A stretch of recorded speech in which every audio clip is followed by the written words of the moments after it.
Data alone doesn't cut it, but data with the right context and insight, that's powerful.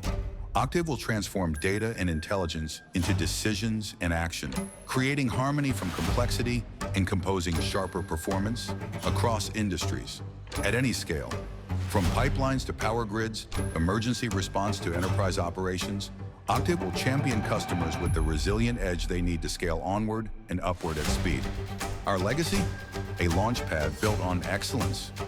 Our expertise? Honed for what's next and always on call, orchestrating a smarter world, empowering an unbreakable future, and unleashing the power of intelligence at scale. Let's get to work. Please welcome Mattias Stenberg. Right.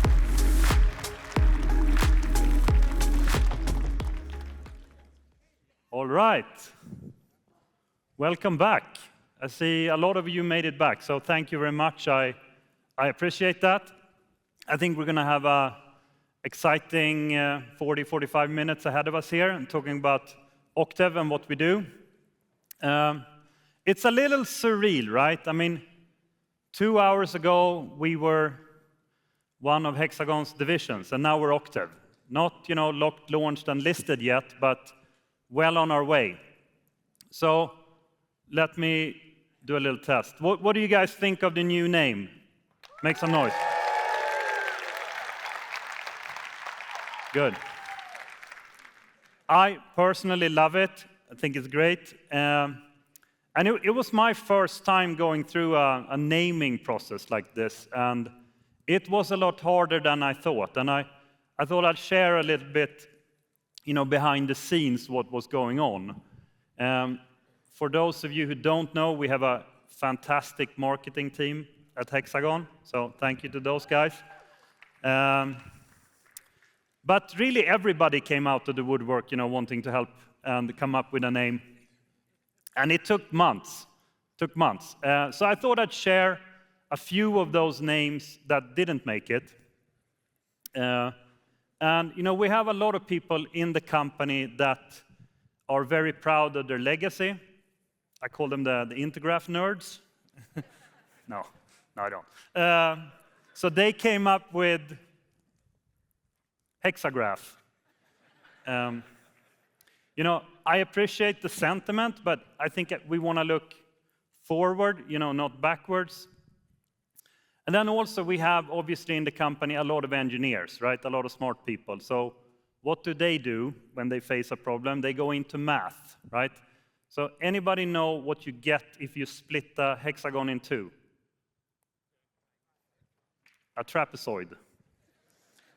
But to me, that felt more like we were creating a math problem than, the name of the company. The next one I'm going to show here combines two things that really, really annoy me. So this one went out quickly. The first thing is that a lot of people, they can't pronounce my name, right? I get a lot of Mattias, Matteus, Matisse, and all kinds of things. It's Mattias. So the other thing that annoys me now is that people want to put AI in everything, right? So combining those two, some clever people came up with this.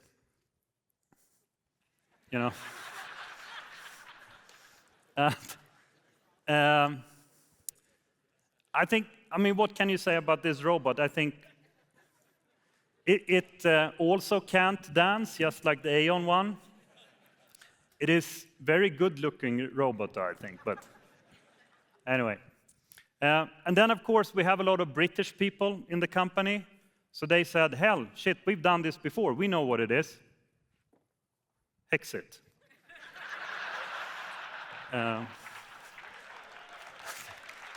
So definite no to that one also, right?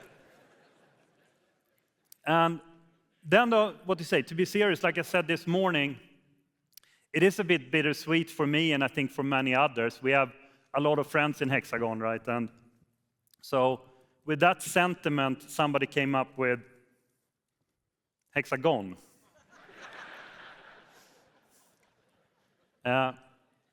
To that, I want to say, we're not quite gone yet, and we will always remember our roots in Hexagon, and we will, of course, have a very, very strong partnership with Hexagon for the future. We've been saying internally, this is not a divorce, it's a graduation, and we'll remain close partners. Also, if you look at the facts, we have a very big portfolio of solutions and brands, right, in Octave. So when you have that, people come and say, don't forget about me, right? The name needs to say something about my product or my solution area. So how do you combine all of this into one name, right, that represents something? It's not easy, right? It's gonna take something special, something that communicates not only who we are, but also, the value proposition that we represent to our customers. So how could you possibly, condense that? How did we ever settle on Octave? It's pretty obvious, though, if you think about it. We thought about the Red Hot Chili Peppers.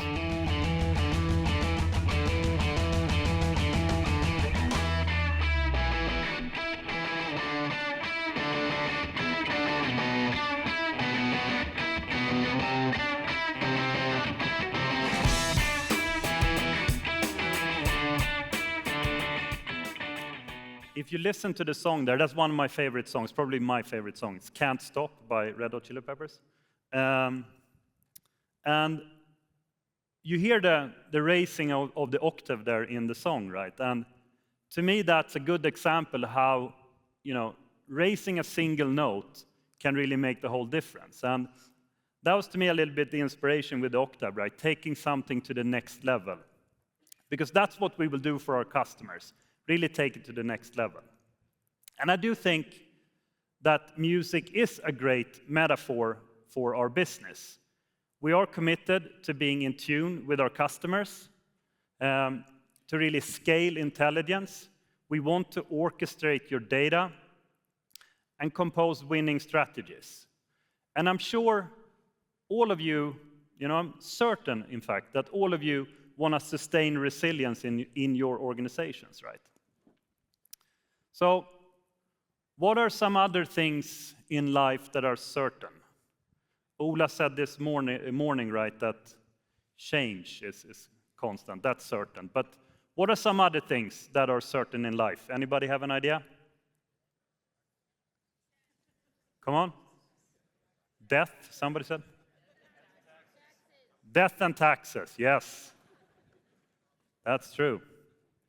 Death and taxes, that's certain. And the guy who came up with this, right, Benjamin Franklin, who I guess you could say could be considered somewhat of a tech leader of his time, right? And then he got into politics. That could never happen today, right, though? That would happen, no? No? Some people got that, okay, good. I promise I will not do any Trump jokes, Jennifer, I won't do it. All right. There's one more certainty, though, that Benjamin Franklin didn't know about back in 1879. Anybody know what that is? What's the one thing he missed? Come on, we have a lot of engineers in here. It's an engineering-related topic. No? All right. He didn't know about the second law of thermodynamics. So what is that? Well, quite simply, it is things break. Everything is breakable. It can take months, for example, to craft a vase, but it will take, a second to smash it with a soccer ball, for example. But not just vases break, right? Everything breaks. The second law of thermodynamics is an equal opportunity destroyer. So if you think about it, right, things break, they break down, things get messy. I'll give you a few examples. I have 2 teenage daughters, so there's certainly a lot of broken hearts sometimes at home. And the way teenagers break up is plain weird, right? If you have a read, I don't know if you can read the text there, but it's a little bit different than back in my day. And some people, they just want to break up with their car, right, at all cost.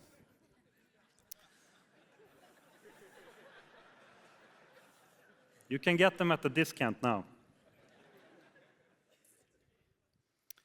To get serious, though, some disastrous examples here. I mean, have a look at this bridge. It's the Francis Scott Key Bridge in Baltimore that was hit by a ship last year.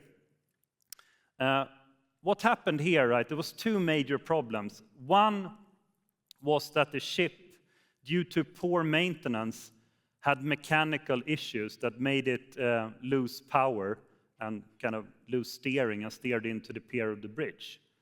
The other problem they found afterwards was that the bridge itself, due to poor design, had vulnerabilities in its design, which kind of caused a chain reaction that ultimately destroyed the bridge.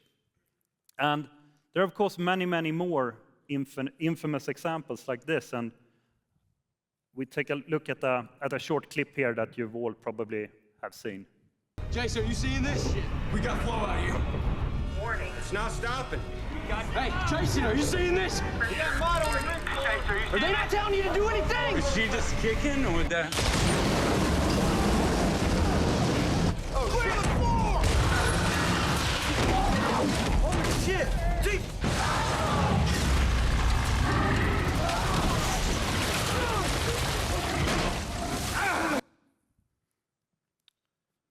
Pretty horrific, right? Dramatic. It's obviously the 2010 Deepwater Horizon incident, right? Killing 11 crew members and unleashing the largest marine oil spill in history.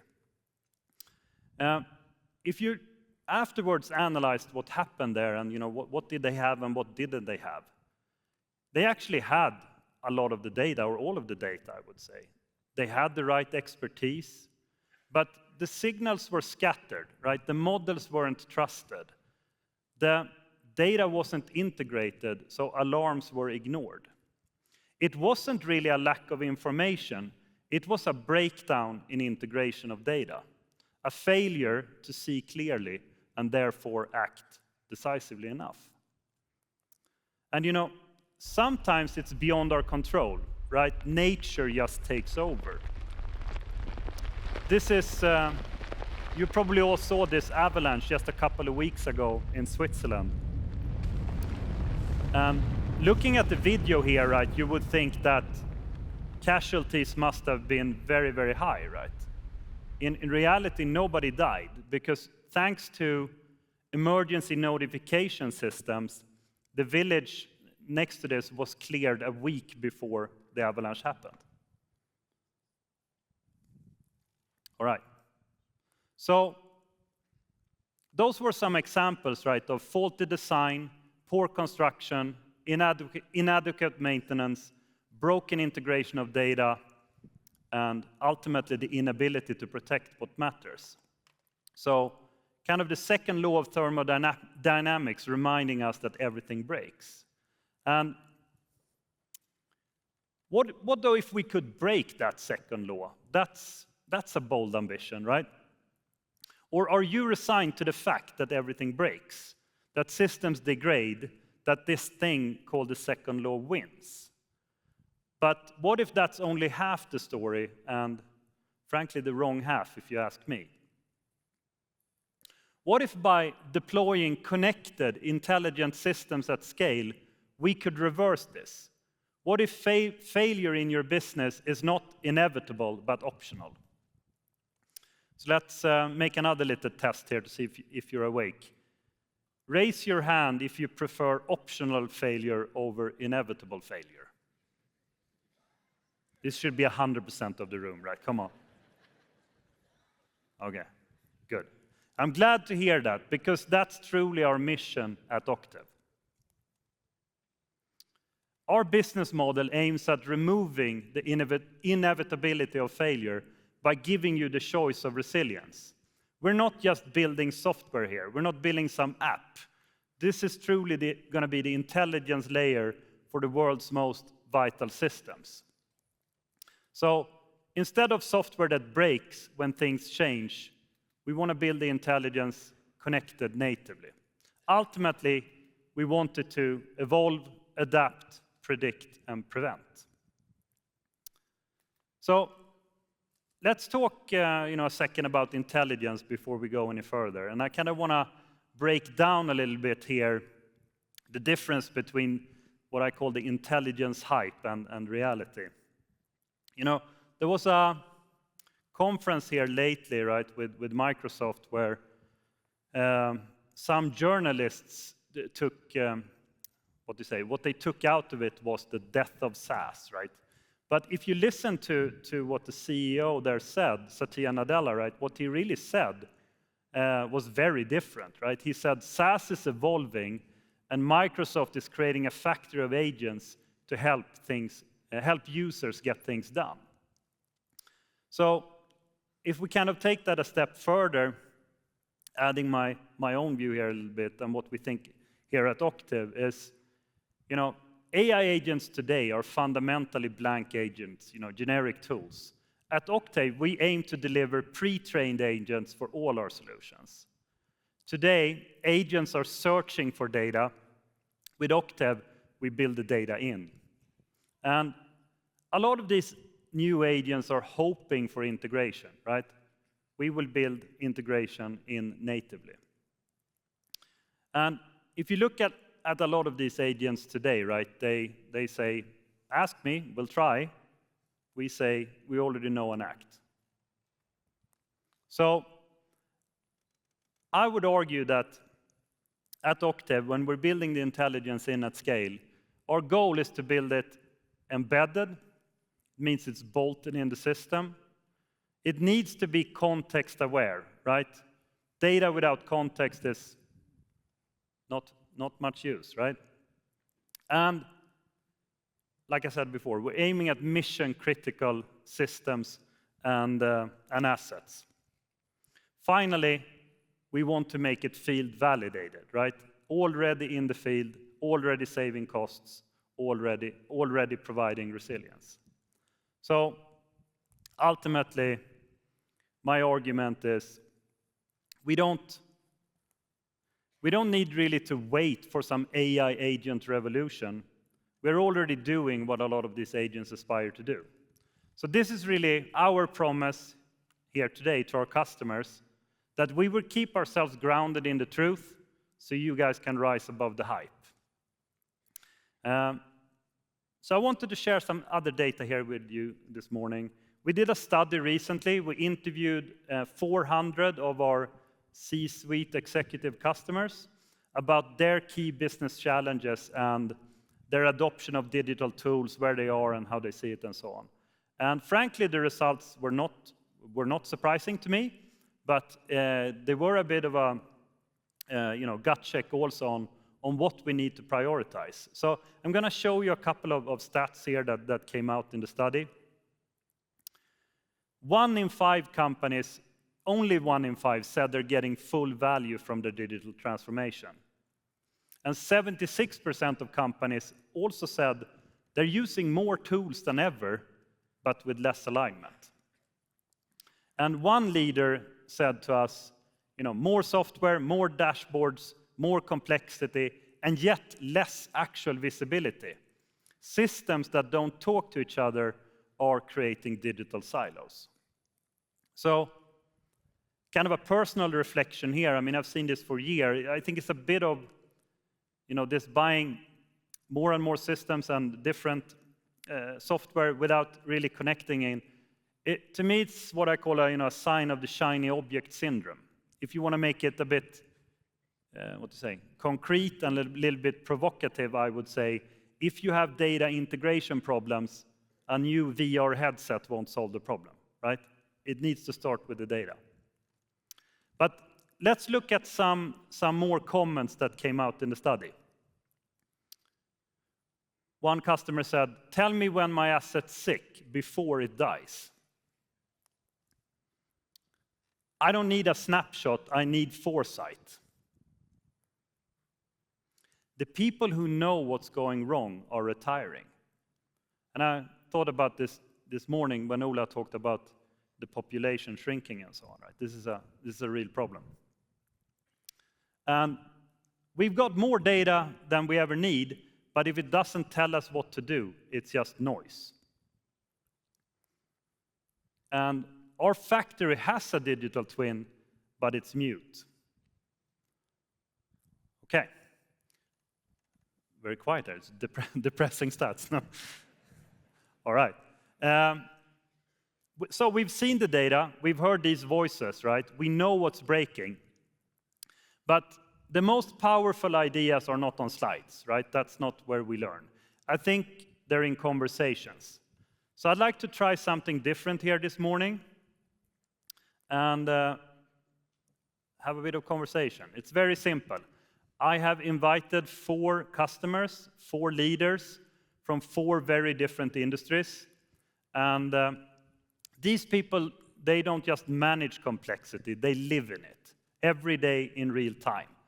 They are not interested in hype, I can assure you that. They're interested in putting their data to work. So we will have some one-on-one, quick, rapid-fire conversations here. And there are no decks, no scripts. I have not, I've not paid them to say anything. They will say whatever they want. So truly, we'll see how it goes. Real organic conversation. And I think it will be a lot of fun. So let me introduce our guests quickly. Our first one is Donald Lowest, who is the digital transformation manager for a company called Carmuse. They were started in 1860 as a small family-run business in Belgium.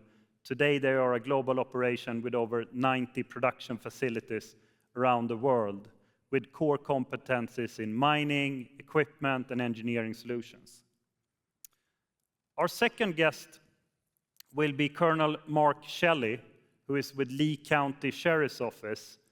And he has over 24 years of law enforcement experience and has served in various capacities, including criminal investigations, narcotics, major crimes, special investigations, SWAT, and multiple positions in executive command. He was also the incident commander for Hurricane Ian and many other natural disasters. So I'm sure he will have some very interesting things to share. Our third guest is Wade McNabb, who has been with a company called Lixil for over 20 years. They are a manufacturing company with over 53,000 employees around the world that makes pioneering water and housing products. Wade is the VP of quality, and his job is to coach, mentor, develop, and lead quality professionals from the 5 commercial regions they have around the world. And finally, last but not least, we have Joe Bonnet, who comes from one of the world's largest EPCs, Worley. And Joe has been there as the, leading the engineering for the last 5 years. But recently, he was promoted into a new position as the Vice President of Digital Project Delivery. And he works with these big, complicated projects and certainly knows, how important technology is and what needs to be done to not have them break down, etc. So, with no further ado, let me welcome the first guest to the stage, Donald.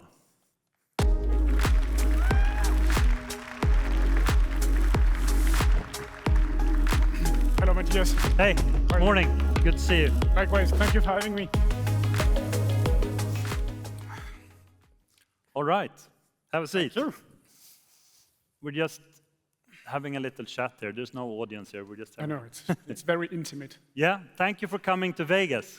Thank you for having me again. Yeah, Great we appreciate it a lot. And, maybe to kick off, like I said there in the intro, your company has been around for 160 years, right? And if you think about that, there's not many businesses that have been around that long, right?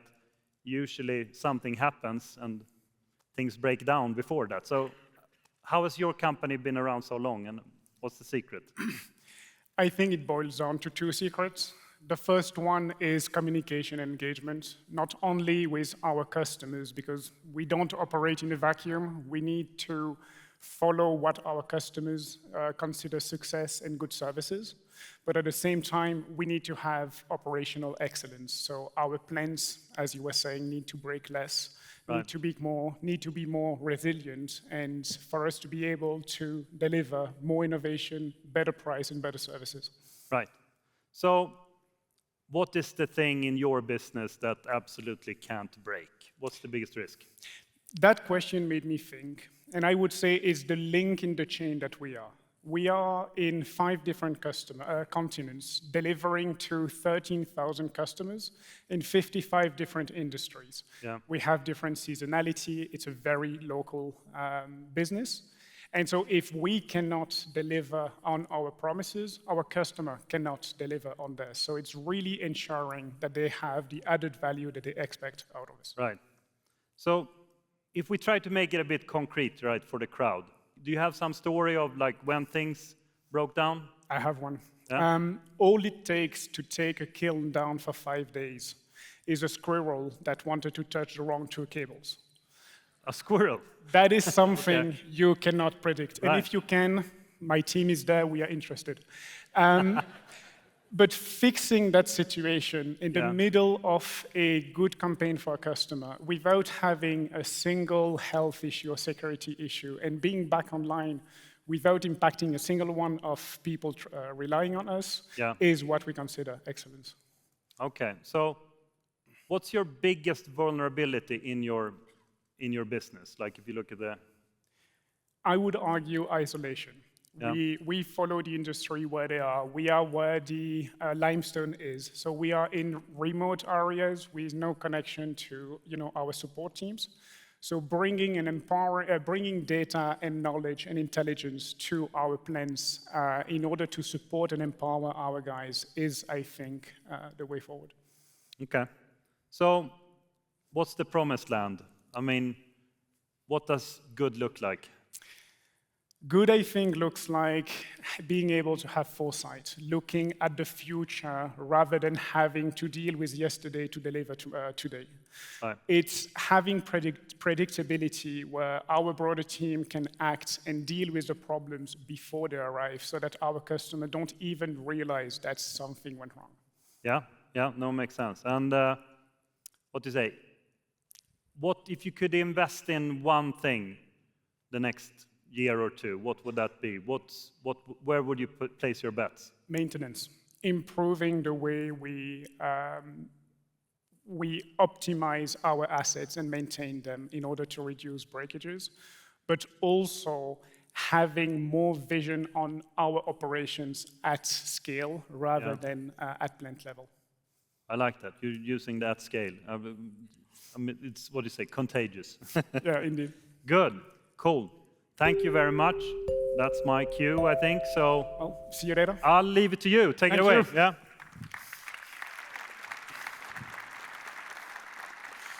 Hey, Mark. How you doing, brother? Nice to see you again. Man. Yeah, nice to see you. Nice jacket. I like it. Thank you. Well, I was the only one with a polo shirt. I felt pressured. We shamed him into changing. So tell me a bit more about yourself and your job. So I'm a colonel at the Lee County Sheriff's Office down in beautiful Southwest Florida. I'm lucky enough to get to live down there. I'm in my 25th year. And luckily, I've been fortunate to do all kinds of different things in my agency to make an impact. So I'm very lucky in that respect. Good. And so on the topic of conversation, what is that you most don't want to break? So for us, it's kind of a little bit of a cliche. It's like all of us. Once your data is everything to you and connectivity is everything to you. In my line of work, it's not just, something not working or functioning. Someone could actually lose their lives, or multiple people could. Without that data integrity, without the intelligence that we need for the units in the field, not only could our officers be at risk, but also the people we are there to serve and protect could ultimately lose a life. So these things are critical. This mission critical stuff that we're talking about, this company doing is critical to my industry. I gotcha. And so do you have a specific example, I guess you do, that raised your blood pressure when things maybe went wrong? Yeah, there's a lot of things. I mean, if Hurricane Ian was an example, I know they brought that up, one of the worst natural disasters in U.S. history. Entire towns were washed away, literally. People were kayaking, paddleboarding from their third story of their beach homes. Not something I thought I'd ever see in my life. But in that, we had 200, 300, 400, 500 submerged vehicles that we have to check. We have to make sure there isn't any bodies or anyone injured in those, plus hundreds and thousands of calls of missing people. And you're trying to tackle that problem without full connectivity all the time and without access to some of your data, which makes it a challenge. You have to go back to the old days of literally writing things down and trying to effectively communicate. I gotcha. And so I would assume this is where things are still vulnerable. This is where things are in the way. Yeah, that is vulnerable. Also, we're always a target for cyber attacks. Ultimately, there's always people trying to pose as law enforcement, pose as executive levels, because our data is very valuable and important, and they know it's a possibility if they shut us down, they'll try to get some monetary gain out of that, which we would never do, by the way. But that's huge for us. So cybersecurity is a big vulnerability and something that I'm trying to stay ahead of every day. Yeah, gotcha. And so if you were to describe what it would be if things were right, what's the ideal future? So for me, the ideal future is we have a big intelligence center that basically runs our entire policing strategy and all of our investigations. But in that room alone, I have 65, 68 different software programs, some of which are fully integrated, some of which are not, and analysts there that have to scrub the entire internet for information, all these things. I have sensors all over the place. I got LPR sensors, video sensors. I got drones flying to calls on their own. All these things are happening at once, but it's very difficult to see that in one pane of glass. For example, let's use a car stop for an example, right? So if a deputy is pulling up on a car stop, calls out a tag, walks up to that vehicle, if that body camera they're wearing could actually automatically see that LPR, run that person, gain some intelligence, actively get that back to him as him or her as they're approaching that vehicle to put them in a safer place, that would be amazing, phenomenal. Just merging all your data, all your sensors, and everything together to make the community a safer place. Oh, I never would have thought that we had similar problems, but definitely we do. Yeah, it's interesting, right? Nice talking with you. Yeah, thanks, man. Talk to you soon. Yeah, good job.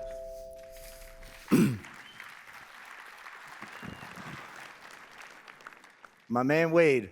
Mark, good to see you. How you doing, buddy? Nice job. Good to see you. Yeah, thanks. See if I can stand up to the pressure. I think you got it, In man. the hot seat. So tell a little bit about yourself and what you do. Yeah, so Lifecycle company is about 50,000 employees around the world, 150 countries. You may not have ever heard the name Lifecycle before, but I think you would recognize some of our products. Big brands known as American Standard, bath and kitchen products. We have a German brand known as Grohe, so this is bathing products, showering systems. So that's what we do. So 40 facilities around the world.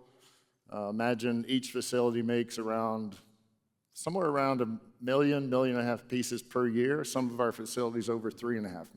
that's a lot of toilets, Wade. That's a lot of ceramics, that's a lot of faucets, that's a lot of everything. Yeah. We always wonder where these go, but that's a different point. So in your industry and what you do every day, what causes you heartburn? What is the thing that might keep you up at night that you're worrying about? I think you have to answer that question in the context of what position you're in today. So I've moved recently from quality into EHS. So that's a whole different thing that I think you're more familiar with than maybe I am at this moment. So let's focus on the quality side. So in a factory, absolutely the last thing we could have happen, the factory shut down for some reason. So we have a ton of intelligence around how our machines operate, and we're at the right parameters for every piece of equipment. But we also have people involved in the process. So imagine for a second, you have 20 seconds to look at a piece as you're scanning it with your own eyes. Yep. No automation, purely manual. That piece then goes in the box and out to a customer. The worst thing that can happen to us, we disappoint the customer, which means either we're selling to someone who maybe they're installing our products in a hotel like this. Tons of use, has to work perfectly every single time. or else the guest gets annoyed, then the hotel property manager gets annoyed, then we get the phone call. You don't want to flood a hotel. That's the last phone call. You don't want to flood the hotel during a big conference with who knows how many people, right? So those are the things we worry about. How do we make sure we have quality out the door every single time, and the customer is using it the way we think the customer will use it? Yeah, so where do you think you're vulnerable? Like what obstacles are still in your way that challenges you every day? I think the biggest challenge we have is with the people themselves. So imagine a factory has a tremendous amount of turnover, and tremendous could mean anything above a few percent, because now the new person in the job needs to have the right skills, the right tools, right training. So people are our vulnerability. So how do we take everything we want to capture about the digital information, we've all heard the digital twin, how do we put that in practice? How do we ramp a person up at every single skill level that we need throughout the plant? That, I think, is our biggest vulnerability. I think that's a challenge everywhere. I know I have the same thing. I bet you do. Yeah.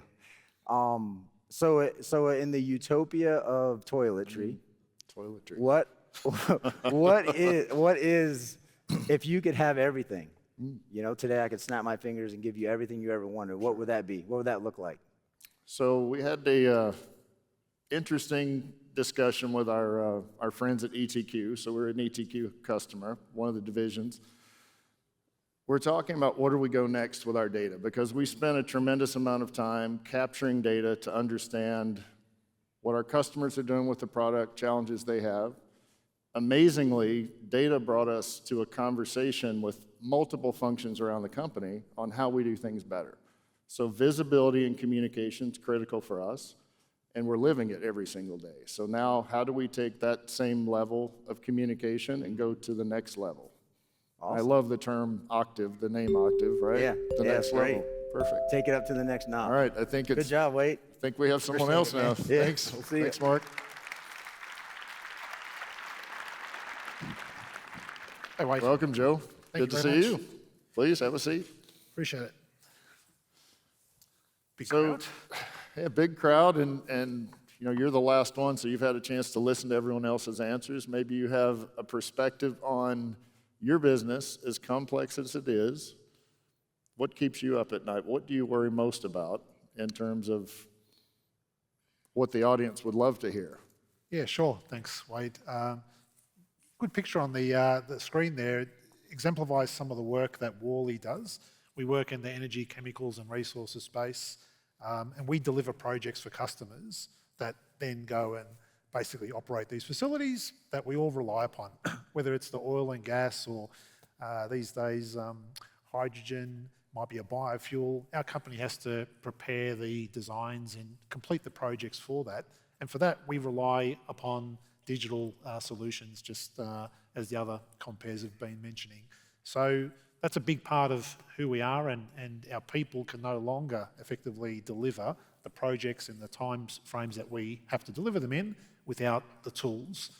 And the tool set is complex. I'm sure you can all attest to that in your own businesses.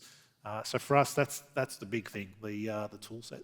The tools themselves. So we're talking not one or two, we're talking hundreds, maybe even thousands of tools, as we heard a little bit earlier today. Yeah, correct.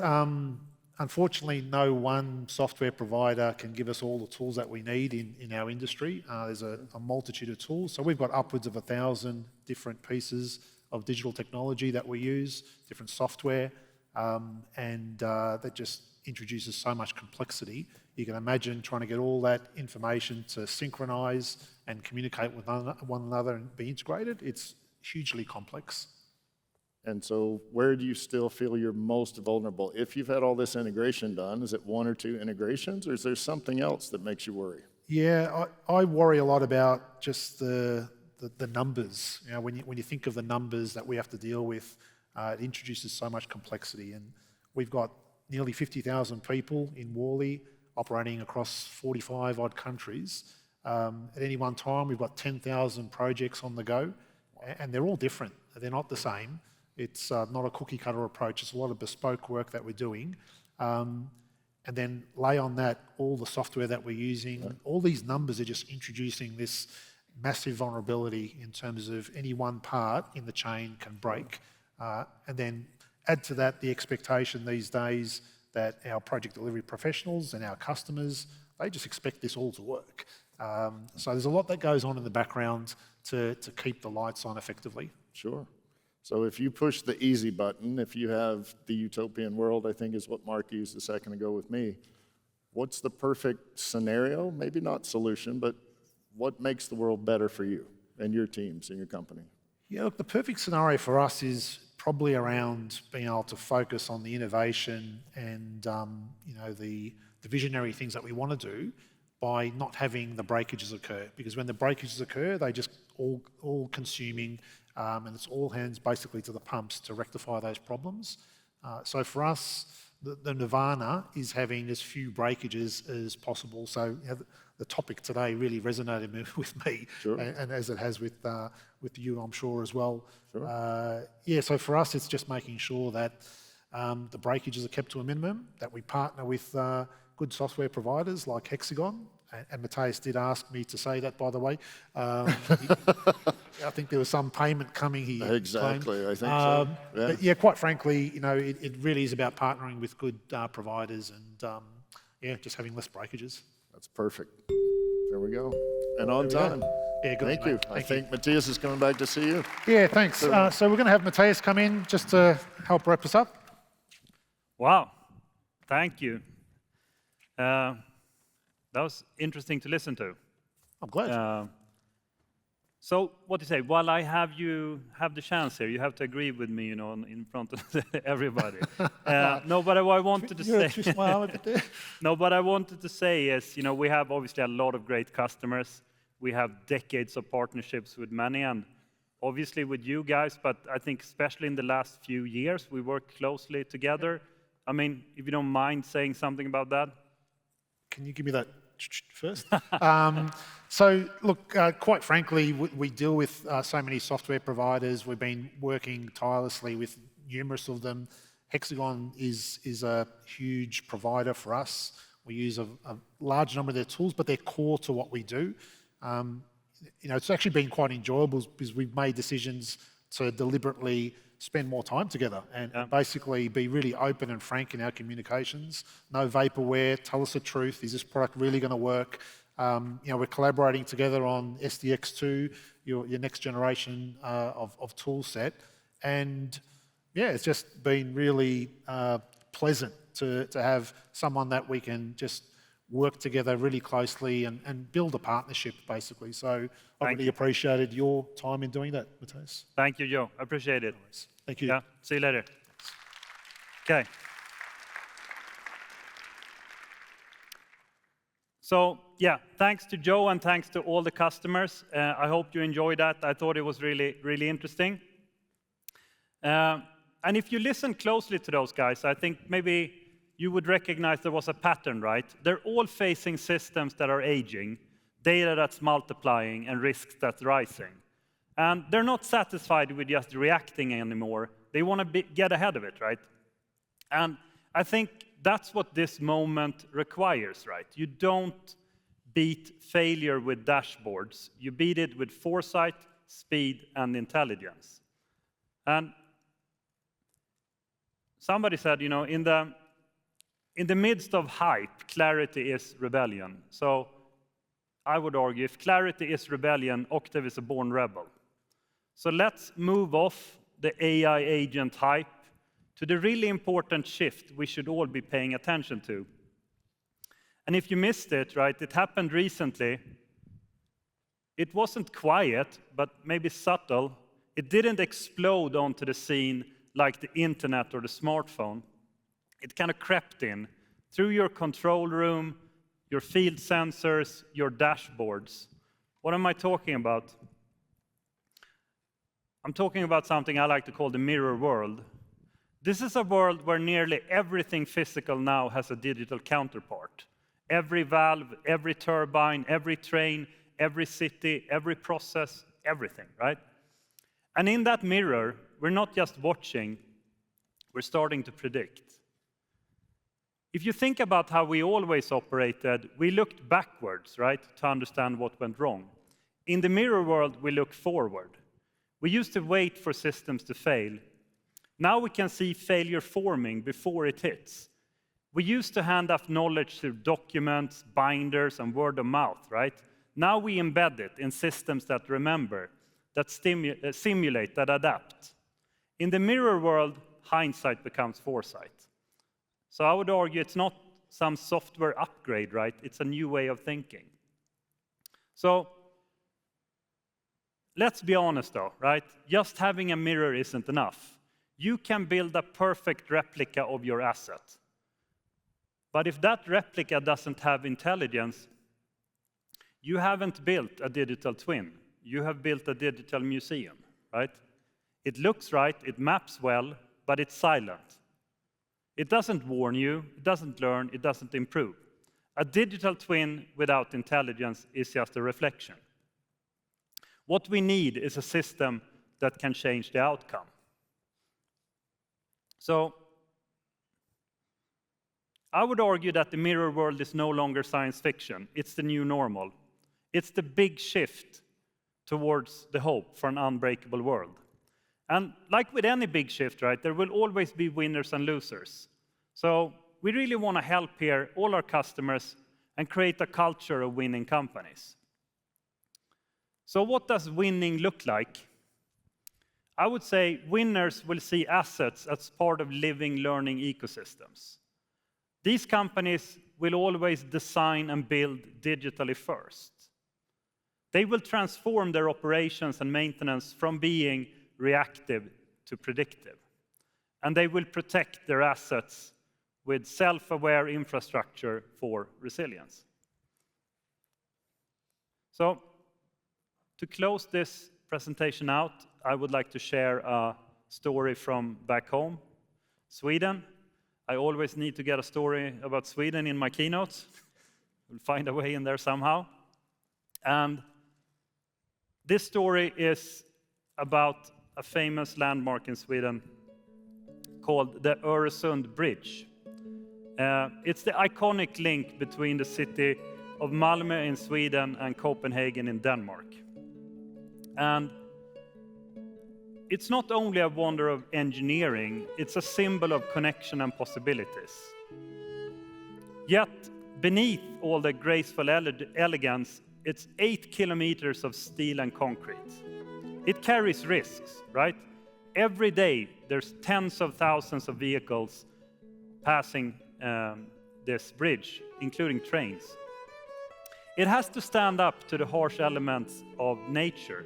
Salt water, wind, freezing temperatures. Sweden is a cold place, right, sometimes. So, what sets it apart, though? It has wires of sensors run the whole length into a live digital twin. This system isn't ticking boxes, it's scanning for fatigue, detecting stress before fractures form.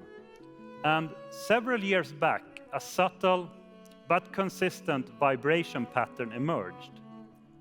Nothing alarming, but out of place. The mirror world flagged it, engineers inspected, they discovered early stage micro cracks, not failures yet, but on the path to risk and possible disaster. But because they were early citizens of the mirror world, the bridge remained open, traffic kept flowing, no emergency repairs, no disruptions. A quiet success, built on foresight, not reaction. Someone built a mirror and gave it intelligence so that it wouldn't break. So, to me, this is clear proof that an unbreakable world is possible. So, I think this is where our customers can finally break from the past. We've all inherited systems that were built to break. We've been programmed to assume that chaos and failure are inevitable, that accepted downtime, disruption, and decay is normal cost of doing business. But that's why Octave exists. That's what we want to help you with. To find continuous harmony in your data, to compose a score that resonates with your outcomes, to give you Not just insight, but foresight. Not just digital museums, right? But real intelligence at scale. So together with you, we're going to orchestrate what the last era didn't, an unbreakable world. Thank you very much. Enjoy the conference.